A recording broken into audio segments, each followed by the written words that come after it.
আমাকে ক্ষমা করবেন, আমি আপনাকে দুর্বল দেখতে পাচ্ছি। আমি চাই আপনি বলিষ্ঠ কমান্ডার হয়ে, অভিভাবক হয়ে এই সংসদ চালাবেন। এই সংসদটা যত সুন্দর হয়ে চলবে, বাংলাদেশের মানুষের অন্তর থেকে তত হতাশা দূর হবে,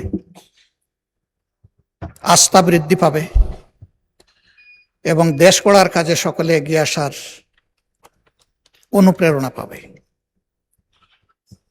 আমি এই মহান সংসদের অভিভাবক হিসাবে মাননীয় স্পিকারের প্রতি বিনয়ী অনুরোধ করব যে আপনার অভিভাবকত্বের জায়গাটা আপনি সুদৃঢ় করুন।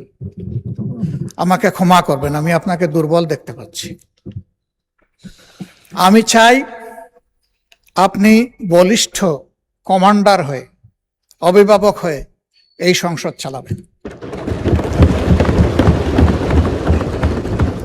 নীতিবিধির জায়গাগুলো যতদূর সম্ভব পরিপালনে আপনার চেষ্টাকে আপনি ম্যাক্সিমাইজ করবেন।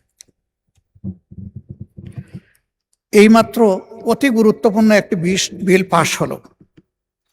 এই বিলটা তো দেশের স্বার্থে, সকলের প্রয়োজন, দেশের উন্নয়নের জন্য প্রয়োজন, বেকারত্ব দূর করার জন্য প্রয়োজন, কর্মসংস্থান সৃষ্টির জন্য প্রয়োজন, অর্থনীতির চাকাকে সচল করার জন্য প্রয়োজন।